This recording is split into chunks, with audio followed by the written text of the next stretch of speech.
अस्सलाम वालेकुम everyone, welcome back to chapter 18 clinical psychology. Currently हम क्लिनिकल साइकोलॉजी के इम्पॉर्टेंट पार्ट जिसको साइको डायग्नोसिस कहा जाता है उस पे बात कर रहे हैं और उसके लिए हम DSM-5 TR को फॉलो करते हैं। फर्स्ट कैटेगरी ऑफ डिसऑर्डर्स को न्यूरो डेवलपमेंटल डिसऑर्डर्स कहा जाता है, जो कि अर्ली डेवलपमेंटल पीरियड में स्टार्ट होते हैं, इसीलिए इनको चाइल्डहुड डिसऑर्डर्स भी कहा जाता है। फर्स्ट 4 डिसऑर्डर्स हम कंप्लीट पढ़ चुके हैं। करंटली हम स्पेसिफिक लर्निंग डिसऑर्डर डिस्कस कर रहे हैं। Diagnostic criteria and causes and risk factors पढ़ने के बाद आज हम बात करेंगे treatment of specific learning disorder. First one is psycho education. Parents को, बच्चों को और टीचर्स को स्पेसिफिक लर्निंग डिसऑर्डर के बारे में एजुकेट करना बहुत ज़्यादा ज़रूरी है। अब इस तरह के जो बच्चे होते हैं जिनको न्यूरो डेवलपमेंटल इश्यूज़ होते हैं, उनको बहुत ज़्यादा बुली किया जाता है, लेबलाइज़ेशन की जाती है। रिलेटिव्स वग़ैरह जो होते हैं वो भी उन पे बहुत ज़्यादा बातचीत करते रहते हैं, नेगेटिव कमेंट्स करते हैं। तो इस वजह से पेरेंट्स पे एक तरह के बहुत ज़्यादा प्रेशर होता है, पेरेंट्स बहुत ज़्यादा स्ट्रेसफुल हुए होते हैं बच्चों को लेकर। इसीलिए सबसे पहले आपने पेरेंट्स को साइको एजुकेट करना है, स्पेसिफ़िक लर्निंग डिसऑर्डर के बारे में गाइड करना है। आपने उनको बताना है कि ये न्यूरो डेवलपमेंटल इशू है या बच्चा एक चैलेंज फेस कर रहा है। इसका मतलब ये नहीं है कि आपका बच्चा लेज़ी है या फिर उसका इंटेलेक्चुअल लेवल लो है। फिर उनको अवेयरनेस देनी है बच्चे के बारे में, बच्चे की स्ट्रेंथ्स क्या हैं, बच्चे की वीकनेसेस क्या हैं, या फिर एसएलडी को ट्रीट करने के लिए बच्चे की किन-किन स्ट्रेंथ्स पे काम किया जाता है और उसकी वीकनेसेस को कैसे हैंडल किया जाता है। तो each and everything about SLD जो भी है, वो हमने पेरेंट्स को उसके बारे में इन्फॉर्म करना है। Next is specialised educational interventions. अब चूँकि बच्चों को, किसी को रीडिंग का इशू हो सकता है, किसी को मैथमेटिक्स का इशू हो सकता है, किसी को रिटन एक्सप्रेशन में प्रॉब्लम आ सकता है, तो इस वजह से हम इन बच्चों के लिए स्पेशलाइज्ड एजुकेशनल इंटरवेंशंस बनाते हैं। फॉर एग्ज़ाम्पल, अगर किसी बच्चे को रीडिंग इम्पेयरमेंट है, जिसको डिस्लेक्सिया भी कहा जाता है, एमसीक्यूज़ पूछा जा सकता है आप लोगों से, तो रीडिंग इम्पेयरमेंट को डिस्लेक्सिया कहा जाता है या डिस्लेक्सिया में रीडिंग इम्पेयरमेंट होती है। सबसे पहले बच्चों को फ़ोनिक्स बेस्ड इंस्ट्रक्शन दी जाती हैं, ठीक है? फ़ोनिक्स मीन्स साउंड्स, किसी भी अल्फ़ाबेट की साउंड किस तरह प्रोड्यूस की जाती है, उससे रिलेटेड बच्चे को इंटरवेंशंस दी जाती हैं, इंस्ट्रक्शंस दी जाती हैं, उसको प्रोनाउंस करने में बच्चे को हेल्प आउट किया जाता है। उसके बाद बच्चे की रीडिंग का इशू होता है, तो बच्चे की रीडिंग फ्लुएंसी ट्रेनिंग दी जाती है। डेली बेसिस पे बच्चों को रीडिंग की प्रैक्टिस करवाई जाती है, उसको एक्स्ट्रा टाइम दिया जाता है, उसको सपोर्ट प्रोवाइड की जाती है, ताकि आहिस्ता-आहिस्ता वो रीडिंग करना सीख जाए। Next is multi sensory teaching methods. Multiple sensory से आपने याद रखना है कि हमारी 5 सेंसेस होती हैं, ठीक है?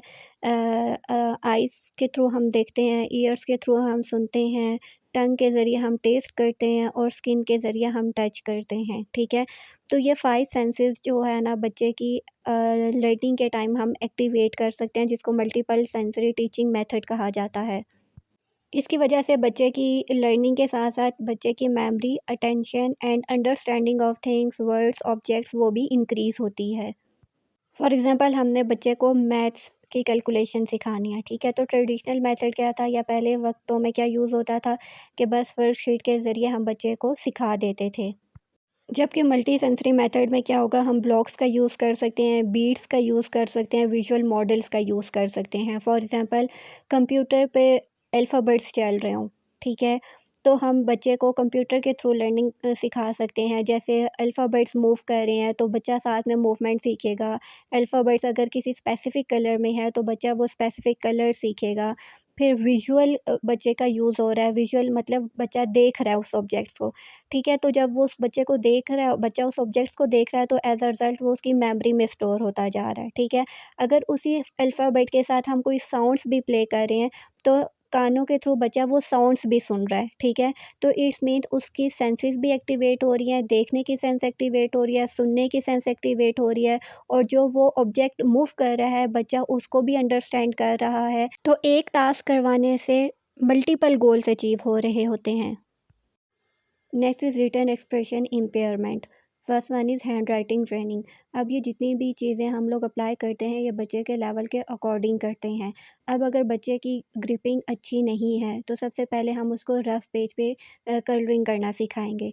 जब वो रफ़ली कलरिंग करना सीख जाएगा, तो इसका मतलब ये है कि उसके हाथ की ग्रिप अच्छी आ जाएगी। जब वो पेंसिल को अच्छे तरीके से होल्ड करना सीख जाएगा, तो फिर हम एक ऑब्जेक्ट उसको बना के देंगे, फिर हम उसको उसके अंदर कलरिंग करवाएँगे। ताकि एक तो बच्चे को ऑब्जेक्ट का आइडिया हो, सेकंडली बच्चे को बॉर्डर का पता चले और थर्डली बच्चे को आइडिया हो कि किस तरह से उसने चीज़ों को लेकर चलना है। देन जब मज़ीद एडवांस लेवल की उसकी हैंड ग्रिपिंग हो जाएगी, तो फिर हम आहिस्ता-आहिस्ता उसको अल्फ़ाबेट्स पे लेकर आएँगे, ठीक है? पहले हम उसको डॉट करके लिखना सिखाएँगे। अगर डॉट से वो नहीं सीख पा रहा, तो पहले हम उसको लाइन्स लगाना सिखाएँगे, ठीक है?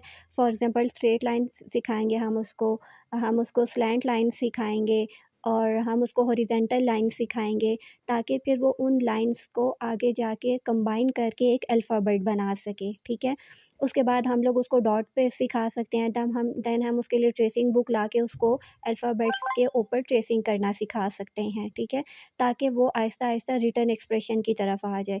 अगर बच्चे को ये सारी चीज़ें आती हैं, तो हम डायरेक्ट उसको राइटिंग पे ले जाएँगे, अल्फ़ाबेट्स लिखवाना सिखाएँगे, हम उसको अल्फ़ाबेट से वर्ड्स बनाना सिखाएँगे, ठीक है? तो ये सारी चीज़ें जो हैं बच्चे के लेवल के अकॉर्डिंग हम उसको सिखाएँगे। इस तरह से करते-करते आहिस्ता-आहिस्ता बच्चा स्पेलिंग भी सीख जाएगा, सेंटेंस को ऑर्गेनाइज़ करना भी सीख जाएगा और राइटिंग स्ट्रैटेजीज़ भी उसको आ जाएँगी। Next one is mathematics impairment, जिसको डिसकैल्कुलिया कहा जाता है, ठीक है? First one is step wise maths instruction. अब मैथ्स को सॉल्व करने के लिए कुछ रूल्स होते हैं, तो वो जितने भी रूल्स होंगे ना, उसको हम स्टेप वाइज़ सिखाएँगे। फॉर एग्ज़ाम्पल अगर टेबल है, उसको हमने कैसे उसको काउंट करना सिखाना है। एडिशन के क्वेश्चंस हैं, किस तरह हम उसको लाइन्स लगा के ऐड करना सिखा सकते हैं। जब लाइन्स के थ्रू वो करना सीख जाए, तो फिर हम उसको किस तरह फिंगर्स पे ऐड करना सिखा सकते हैं। तो इस तरह से कर के हमने आहिस्ता-आहिस्ता उसको रिपीटेड प्रैक्टिस करवानी है और प्रॉब्लम सॉल्विंग ट्रेनिंग करवानी है, ताकि वो मैथमेटिक्स के क्वेश्चन सॉल्व करना सीख जाए। तो इन बच्चों के लिए हम इंडिविजुअलाइज़्ड एजुकेशन प्लान बनाते हैं, एकेडमिक अकोमोडेशंस करते हैं, ठीक है? फॉर एग्ज़ाम्पल जैसे अभी हमने पढ़ा रीडिंग, राइटिंग एंड मैथमेटिक्स का, तो मैंने जैसे बार-बार बताया कि हम हर बच्चे के अकॉर्डिंग बनाते हैं, तो हर बच्चे के अकॉर्डिंग जब हम एजुकेशन प्लान बनाते हैं, तो हम उसको इंडिविजुअलाइज़्ड एजुकेशन प्लान कहते हैं, ठीक है? बच्चे की जैसे ही असेसमेंट हो जाएगी, असेसमेंट के फ़ौरन बाद हम आईईपीज़ बनाते हैं, यानी individualised education plan. First one is school based sports में include extra time in exams, कि अगर बच्चा कोई भी काम कर रहा है, तो नॉर्मल बच्चों की निस्बत हम उसको एक्स्ट्रा टाइम देंगे। Then oral examinations, reduced workload, उसको बहुत ज़्यादा हमने वर्क प्रोवाइड नहीं करना, क्योंकि अगर काम ज़्यादा होगा तो बच्चा स्ट्रेसफुल हो जाएगा, फ्रस्ट्रेटेड हो जाएगा और आहिस्ता-आहिस्ता एग्रेसिव होना शुरू हो जाएगा। तो इसीलिए इन बच्चों पे ज़्यादा वर्कलोड नहीं डालना। देन यूज़ ऑफ कैलकुलेटर और ऑडियो मटीरियल्स, ऑब्वियसली अगर बच्चे का लेवल अच्छा है, तो हम उसको कैलकुलेटर पे भी कैलकुलेशन सिखा सकते हैं। देन सीटिंग एडजस्टमेंट, सीटिंग हम बच्चे के अकॉर्डिंग करेंगे, जिस तरह बच्चा कंफर्टेबल हो, जिस तरह हमें लगे कि बच्चा इस पोजीशन में बैठ के अच्छा काम कर सकता है, उसके अकॉर्डिंग हम उसकी सीट एडजस्टमेंट करेंगे। देन रिसोर्स रूम सपोर्ट, कि बच्चे का रूम इस तरह से हमने एडजस्ट करना है कि वो बच्चे को एक कंफर्ट ज़ोन प्रोवाइड करे, ना कि बच्चे को एग्रेसिव बना दे। अब ये जितना भी हम बच्चे से काम करवा रहे होते हैं, मैथमेटिक्स का है, रीडिंग का है, राइटिंग का है, उसके लिए हम साथ-साथ बिहेवियर टेक्निक्स भी यूज़ करते हैं, क्योंकि इन बच्चों के बिहेवियर इश्यूज़ भी होते हैं, तो उसके लिए हम रीइंफोर्समेंट टेक्निक्स बहुत ज़्यादा यूज़ करते हैं। एक हमारे पास पॉज़िटिव रीइंफोर्समेंट होती है, एक नेगेटिव रीइंफोर्समेंट होती है। Positive reinforcement and negative reinforcement exam के हवाले से बहुत ज़्यादा इंपॉर्टेंट है, इसलिए आपके ये कॉन्सेप्ट्स अच्छे से क्लियर होने चाहिए। पॉजिटिव रीइंफोर्समेंट और नेगेटिव रीइंफोर्समेंट, रीइंफोर्समेंट से याद रखना है कि रीइंफोर्समेंट का मतलब ही यही होता है कि कुछ ऐसा करना जिससे बच्चे के बिहेवियर को इंक्रीज़ किया जा सके, ठीक है? तो पॉजिटिव रीइंफोर्समेंट में हम कोई प्लेजेंट चीज़ ऐड करते हैं, ताकि बच्चे का बिहेवियर इंक्रीज़ हो। फॉर एग्ज़ाम्पल बच्चा जब सुकून से बैठ के काम करता है, तो हमने उसको फ़ौरन से रीइंफोर्समेंट देना है, ठीक है? उसको प्रेज़ करना है, उसको आप शाबाश दे सकते हैं, गुड जॉब कह सकते हैं, जितने पॉज़िटिव वर्ड्स हो सकते हैं आप यूज़ कर सकते हैं। Second one is provide immediate reward for controlled movement, for example stickers and points. अब चूँकि हम यहाँ पे रीडिंग, राइटिंग और कैलकुलेशंस की बात कर रहे हैं, तो जैसे-जैसे बच्चा एक-एक टास्क परफ़ॉर्म करता जाएगा, फॉर एग्ज़ाम्पल एक वर्ड वो अच्छे से पढ़ता है, एक वर्ड वो अच्छे से लिख लेता है, थोड़ी-सी कैलकुलेशन वो बेहतर करता है, तो फ़ौरन से आपने उसको रीइंफोर्समेंट देनी है, कोई स्टिकर प्रोवाइड कर देना है, उसकी फ़ेवरेट चॉकलेट प्रोवाइड कर देनी है, उसका फ़ेवरेट टॉय उसको प्रोवाइड कर देना है। तो जब आप बच्चे की असेसमेंट करते हैं कि उस दौरान आपने देखना है कि कौन-कौन सी चीज़ें बच्चे को रीइंफोर्स करती हैं। फॉर एग्ज़ाम्पल बच्चे का कौन-सा फ़ेवरेट टॉय उसको रीइंफोर्स करेगा, कौन-सी फ़ेवरेट फूड उसको रीइंफोर्स करेगी। तो जैसे-जैसे बच्चा अच्छा परफ़ॉर्म करता जाएगा, साथ ही हमने उसको रीइंफोर्स करते जाना है in form of toy, in form of food, in form of anything that he और she likes. Second is negative reinforcement. Negative reinforcement में हम किसी अनप्लेज़ेंट चीज़ को रिमूव करते हैं ताकि बच्चे के बिहेवियर को इंक्रीज़ किया जा सके। फॉर एग्ज़ाम्पल बच्चा काम टाइम पे ख़त्म नहीं करता, उसको हम एक्स्ट्रा टाइम लगवाते हैं, ठीक है? तो जब बच्चा टाइम पे काम ख़त्म कर लेता है, तो हम उसको शाबाशी देते हैं। तो बच्चा आहिस्ता-आहिस्ता ये चीज़ लर्न कर लेगा कि अगर वो क्लास का काम वक़्त पे ख़त्म कर लेगा, तो उसको एक्स्ट्रा टाइम नहीं लगाना पड़ेगा। तो एज़ अ रिज़ल्ट बच्चा काम जो है वो टाइम पे कर लेता है, इससे उसका बिहेवियर इंक्रीज़ होता है। Next is psychological support. अब जो बच्चे स्पेसिफिक लर्निंग डिसऑर्डर फेस कर रहे होते हैं, उनकी सेल्फ एस्टीम बहुत ज़्यादा लो हो जाती है, क्योंकि जब वो टाइम पे काम नहीं कर पा रहे बाकी बच्चों की निस्बत, तो वो ख़ुद को ब्लेम करना लग जाएंगे या फिर इरिटेट हो जाएंगे, एग्रेसिव हो जाएंगे, फ्रस्ट्रेटेड हो जाएंगे। तो उनकी सेल्फ एस्टीम जो है बहुत ज़्यादा लो हो जाती है। एज अ रिज़ल्ट उनको एनजाइटी भी होगी, फियर होगा, वरी होना शुरू हो जाएंगे, जिसकी वजह से वो स्कूल को भी अवॉइड करने लग जाएंगे, ठीक है। और ये सारी चीज़ें बच्चे में एक तरह से फ्रस्ट्रेशन पैदा करती है। तो इस वजह से इन बच्चों को साइकोलॉजिकल सपोर्ट प्रोवाइड करना बहुत ज़्यादा ज़रूरी है। इनको आप प्रेज़ करें, आप इनको कॉन्फिडेंट बनाएँ। आप जब इनको एक्स्ट्रा टाइम देंगे, तो उसको भी आपने इनको पॉज़िटिव वे में गाइड करना है, ठीक है? तो कोशिश करनी है कि ये एंग्ज़ायटी की तरफ ना जाएँ और स्कूल की तरफ जाएँ। इसीलिए इनको स्पेशल स्कूल्स में भेजा जाता है, क्योंकि वहाँ पे इसी तरह के और बच्चे भी होते हैं।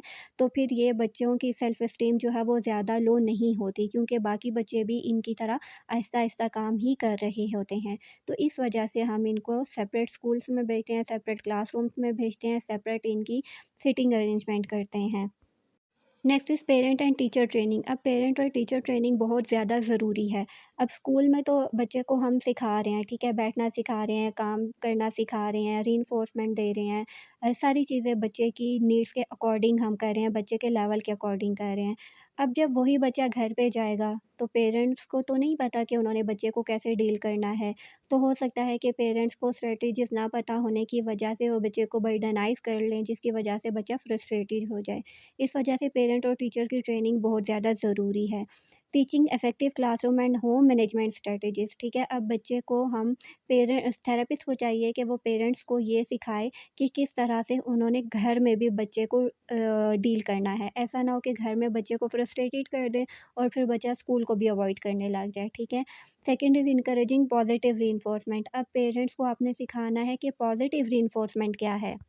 किस तरह से बच्चे की फ़ेवरेट चीज़ों को लेकर, जैसे हमने पहले बात की फ़ेवरेट टॉय को, फ़ेवरेट फूड को, फ़ेवरेट कलर को लेकर आपने बच्चे से काम करवाने हैं ताकि बच्चे का बिहेवियर इंक्रीज़ करे, ठीक है? Then avoiding criticism and labelling. आपने जब उनको साइको एजुकेट कर दिया, आपने उनको टीचिंग स्ट्रैटेजी सिखा दी, तो एज़ अ रिज़ल्ट वो बच्चे को ना तो खुद लेबल करेंगे, ना ही किसी और को लेबल करने देंगे और ना ही बाकी बहन-भाइयों को अलाउ करेंगे कि वो बच्चे को किसी भी बात पे डिग्रेड करें, ठीक है? तो एज़ अ रिज़ल्ट जब घर का एक पॉज़िटिव एनवायरनमेंट हो जाएगा, बच्चे को क्रिटिसाइज़ करने की बजाय जब पॉज़िटिव फ़ीडबैक मिलने लग जाएगा, तो बच्चा ऑटोमैटिकली मेंटली भी रिलैक्स होगा, फ़िज़िकली भी रिलैक्स होगा और चीज़ों को भी बेहतर तरीके से अंडरस्टैंड कर सकेगा। इसीलिए साइको एजुकेशन और पेरेंट टीचर ट्रेनिंग बहुत ज़्यादा ज़रूरी है। इसके साथ ही हमारा स्पेसिफिक लर्निंग डिसऑर्डर का टॉपिक कंप्लीट होता है। नेक्स्ट वीडियो में नेक्स्ट डिसऑर्डर्स के साथ मिलेंगे। कोई सवाल हो कमेंट्स में पूछ सकते हैं। So see you in the next video. Till then take care. अल्लाह हाफ़िज़।